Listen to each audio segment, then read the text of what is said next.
Hello dear students, today we are going to discuss about velocity of sound. Students, in the previous chapters we have studied about the concept of velocity. Velocity आपण कशाला म्हणतो की जेव्हा एखादं particular object specific टाईममध्ये एखादं specific distance cover करत असेल in specific time, distance covered by an object in specific time in specific direction, त्याला आपण म्हणतो व्हेलॉसिटी. मग आता साऊंड हा देखील वेव आहे आणि ह्या वेवला देखील एक स्पेसिफिक अशी व्हेलॉसिटी, त्याचा काहीतरी स्पेसिफिक असं स्पीड असतो. हां, आणि मग आता हा जो साऊंडचा स्पीड आहे तो कॅल्क्युलेट कसा करायचा, तर त्यासाठी आपण जनरली जे व्हेलॉसिटीसाठी इक्वेशन यूज करतो तेच इथे देखील यूज करायचं आहे आणि त्याचा यूज करून एक साऊंडची व्हेलॉसिटी कॅल्क्युलेट करण्यासाठीचं एक आपल्याला डेरिवेशन डिराईव्ह करायचं आहे, जे तुम्हाला एक्झाममध्ये 3 मार्क्ससाठी विचारलं जातं. ओके, आता बघा, जसं ह्याच्या आधीच्या लेक्चर्समध्ये आपण साऊंडचा रिलेटेड स्टडी करताना बघितलेलं होतं की साऊंड एका मीडियममधून जेव्हा ट्रॅव्हल करत असतो तेव्हा त्याला साऊंड जेव्हा ट्रॅव्हल करत असतो तेव्हा कोणतं ना कोणतं तरी मीडियमची रिक्वायरमेंट असते. जेव्हा ते मीडियम मग सॉलिड असू देत, लिक्विड असू देत किंवा गॅशियस मीडियम असू देत. Sound can not travel in व्हॅक्यूममध्ये साऊंड ट्रॅव्हल करू शकत नाही. आता जेव्हा आपण साऊंडची व्हेलॉसिटी कन्सिडर करतो तेव्हा ही जी व्हेलॉसिटी आहे ती सॉलिड मीडियममध्ये सगळ्यात जास्त असते. मग तुम्हाला एक्झाममध्ये 1 मार्कसाठी याच्यावरती क्वेश्चन विचारला जातो की velocity of sound is maximum in dash medium or minimum in dash medium, अशा प्रकारचे क्वेश्चन्स तुम्हाला विचारले जातात. सो 1 बाय 1 ह्या सगळ्या कन्सेप्ट्स आपण बघूयात. सगळ्यात आधी व्हेलॉसिटी, ज्याला आपण काय म्हणतो, it is distance covered in specific direction in unit time, याला आपण व्हेलॉसिटी जनरली म्हणतो. आता साऊंड जो आहे त्याची व्हेलॉसिटी सॉलिड मीडियममध्ये सगळ्यात मॅक्सिमम असते आणि गॅशियस मीडियममध्ये सगळ्यात मिनिमम असते. 1 मार्कसाठी हा पार्ट तुम्हाला विचारला जातो. सॉलिडमध्ये साऊंडची व्हेलॉसिटी मॅक्झिमम, गॅशियस मीडियममध्ये साऊंडची व्हेलॉसिटी मिनिमम आणि लिक्विड मीडियममध्ये इंटरमिजिएट असते, म्हणजे ह्याच्यापेक्षा कमी आणि गॅशियसपेक्षा जास्त. आलं लक्षात? आणि हे तर तुम्हाला माहितीच आहे की व्हॅक्यूममध्ये साऊंड ट्रॅव्हल करू शकत नाही. Sound do not travel.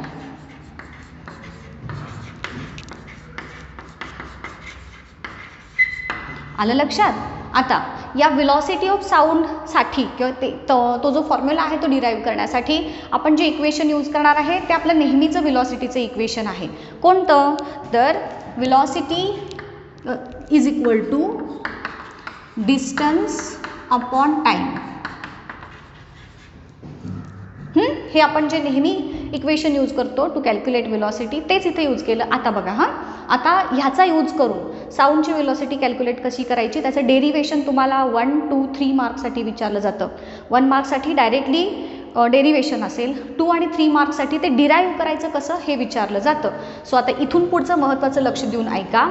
आता बघा, डिस्टन्स. आता साऊंड वेवच्या बाबतीत डिस्टन्स हे कशाला म्हणतो आपण, तर वेवलेंथची जर डेफिनिशन तुम्हाला आठवत असेल तर त्या डेफिनिशनमध्ये आपण बघितलेलं होतं की wavelength is nothing but the distance between 2 successive compressions और 2 सक्सेसिव्ह रेरिफॅक्शन्स. 2 रेरिफॅक्शन्समधलं किंवा 2 कॉम्प्रेशनमधलं डिस्टन्स त्याला आपण वेवलेंथ म्हणतो. सो इथे in case of sound waves डिस्टन्ससाठी वेवलेंथ करस्पॉन्ड करतं, म्हणून आपण इथे डिस्टन्स हे जे आहे टर्मिनॉलॉजी तिथे आपण वेवलेंथ ही टर्मिनॉलॉजी यूज करणार. सो इथे मी लिहिलं वेवलेंथ अपॉन टाईम. आता वेवलेंथचा सिम्बॉल आपल्याला माहिती आहे लॅम्डा आहे, जो उलटा वाय सारखा काढतो आपण, आणि टाईम पिरियड कॅपिटल टी ह्या लेटरने इंडिकेट करतो. व्हेलॉसिटीसाठी आपण व्ही हा सिम्बॉल वापरला. आता हे जे फॉर्म्युला आपल्याला मिळाला हा एक फॉर्म्युला तर झालाच. याला आपण थोडंसं एक्सपांड केलं तर आपल्याला हाच फॉर्म्युला वेगळ्या पद्धतीनं कसा लिहिता येईल बघा. लॅम्डा अपॉन टी आहे, यालाच मी बायफर्केट केलं.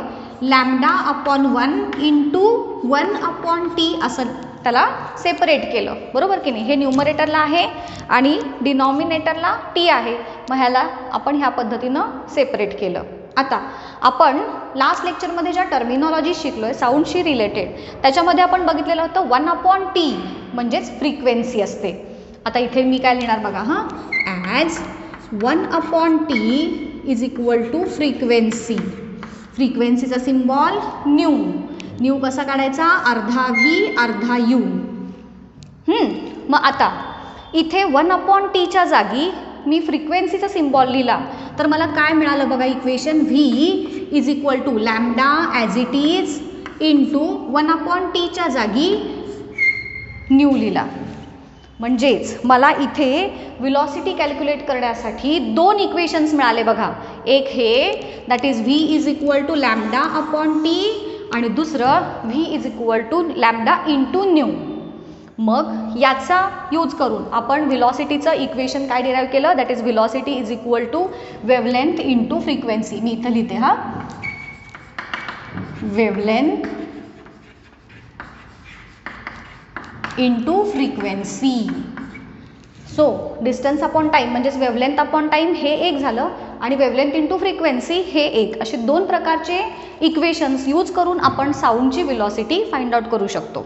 आलं लक्षात. हे जे आहेत ही इन्फॉर्मेशन तुम्हाला 1 मार्कच्या क्वेश्चनसाठी विचारले जाते. हा फॉर्म्युला 1 मार्क्ससाठी विचारला जातो आणि हे पूर्ण डेरिव्हेशन 2 और 3 मार्क्ससाठी विचारलं जातं. ओके, आलं लक्षात. आता इथेच हा पार्ट झाला. आता ह्याच्यानंतरचा पार्ट आहे, आपण स्पेसिफिकली फोकस करणार आहोत ऑन गॅशियस मीडियम. व्हेलॉसिटी साऊंडची गॅशियस मीडियममध्ये मिनिमम आहे हे इथं बघितलंच आपण, पण त्याच्याही पुढे जाऊन गॅशियस मीडियममधून साऊंड ट्रॅव्हल करत असताना त्याची व्हेलॉसिटी कोणत्या कोणत्या फॅक्टर्सवरती डिपेंड करते ते बघूयात. नेक्स्ट हेडिंग, नेक्स्ट पार्ट आहे आपला velocity of sound in gaseous medium.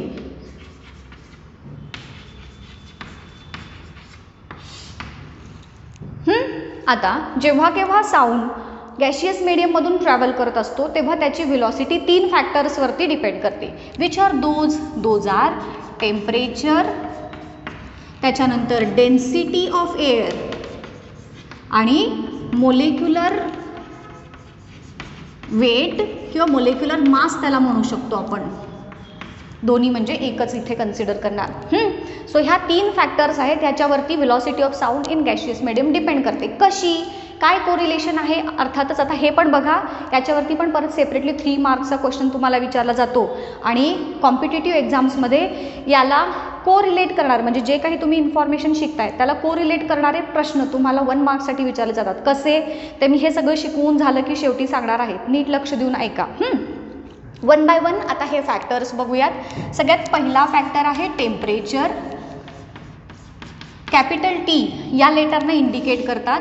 आता एअरचं टेम्परेचर म्हणजेच गॅशियस मीडियमचं टेम्परेचर चेंज होत जाताना त्याच्या थ्रू किंवा त्याच्यामध्ये जो साऊंड ट्रॅव्हल करतोय त्याची व्हेलॉसिटी कशी चेंज होत जाते ते सांगणारं एक इक्वेशन आहे. That is velocity is directly proportional to square root of temperature. आता ह्याचा अर्थ काय नीट समजून घ्या. याचा अर्थ असा होतो की इन्क्रीज इन टेम्परेचर 4 टाइम्स, 4 पट मी जर टेम्परेचर इन्क्रीज केलं देन व्हेलॉसिटी इन्क्रीजेस किंवा व्हेलॉसिटी बिकम्स ट्वाइस म्हणूयात. Velocity becomes twice. 4 पट जर टेम्परेचरमध्ये राईज केलं आपण, आत्ता सपोज मी आत्ता बोलते आहे, माझ्या आजूबाजूला काही जी एअर आहे तिचं काहीतरी स्पेसिफिक टेम्परेचर आहे. आता हे जे काही टेम्परेचर आहे त्या टेम्परेचरच्या 4 पट मी टेम्परेचर वाढवलं. बघा, आहे त्या टेम्परेचरच्या 4 पट टेम्परेचर वाढवलं तर आत्ता जी काही ह्या एअरमध्ये असणारी साऊंड वेव्हची व्हेलॉसिटी आहे ती किती होणार, आहे त्या व्हेलॉसिटीच्या डबल होणार, दुप्पट होणार. ओके, असा ह्याचा अर्थ होतो. याच्यावरती आता प्रश्न, सपोज हे तुम्ही शिकलात की 4 पट वाढली की डबल होणार. मग तुम्हाला एक्झाममध्ये सपोज असा प्रश्न विचारला जाईल की एका गिवन एअरमध्ये किंवा गिवन प्लेसमध्ये एअरचं टेम्परेचर एवढं आहे आणि त्याच्यामधून फ्लो होणार जो काही साऊंड आहे त्याची व्हेलॉसिटी एवढी आहे. तर टेम्परेचर मी 4 टाइम्स वाढवलं आहे, त्या टेम्परेचरच्या 4 टाइम्स वाढवलं तर व्हेलॉसिटी किती पटीनं वाढणार, असा प्रश्न तुम्हाला 1 मार्कसाठी हमखास विचारला जातो. मग ते याच्यावरती बेस्ड आहे. मग ती व्हॅल्यू जी काही त्या व्हेलॉसिटीची व्हॅल्यू असेल त्याच्या डबल केली की तुम्हाला त्याचं उत्तर मिळणार. ओके. आता दुसरा फॅक्टर आहे density. It is indicated by letter rho. Marathi 9 कसं काढतो तसं हा रो हा त्याचा सिम्बॉल आहे. आता याच्यामध्ये काय रिलेशन आहे, डेन्सिटी चेंज झाली की व्हेलॉसिटी कशी चेंज होत जाते, तर बघा rho is directly proportional to velocity is directly proportional to 1/स्क्वेअर root of density.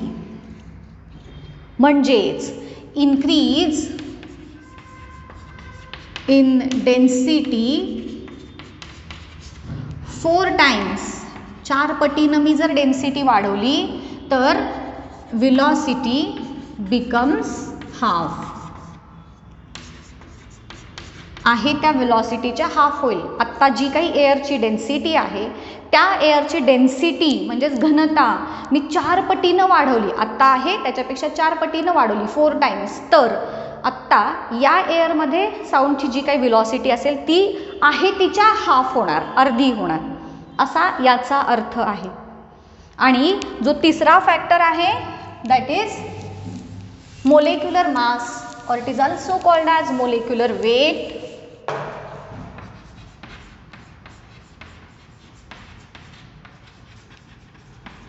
Capital M या लेटरनं इंडिकेट केलं जातं. याच्यामध्ये आणि व्हेलॉसिटीमध्ये देखील सेम कोरिलेशन आहे, that is velocity is inversely proportional to square root of molecular mass. वाचायचं कसं, velocity is inversely proportional to square root of molecular mass.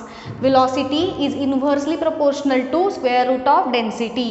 Velocity is directly proportional to square root of temperature. असं ह्याचं reading करायचं.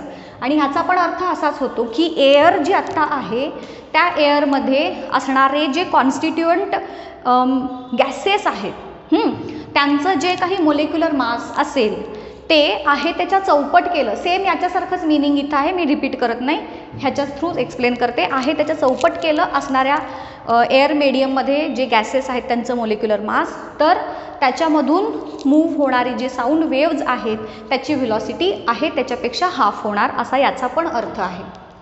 खूप महत्त्वाचं आहे हे जे 3 आत्ता मी बोर्डवरती लिहिलेलं आहे. समजलं का बघा. एक्झाम पॉईंट ऑफ व्ह्यू 1 मार्कचे क्वेश्चन जिथं हमखास तुम्ही चुकू शकता. मी प्रश्न सांगितला आहे तुम्हाला त्याच्यावरती कसा विचारला जातो ते.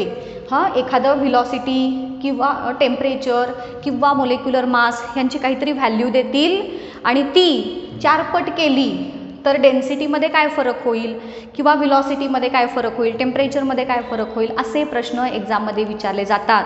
तर हे जे इथं लिहिलं आहे की नाही मी बोर्डवरती, हे 2 सेंटेन्सेस याच्यावरती तुमचा आन्सर डिपेंड करणार आहे, हे लक्षात घ्या. Okay. So this is all about velocity of sound in gaseous medium. इथेच थांबूया त्याच्या लेक्चरमध्ये. नेक्स्ट लेक्चरमध्ये आपण ह्याच्या पुढचा पार्ट म्हणजेच टाईप्स ऑफ साऊंड वेव्ज काय आहे ते बघूया.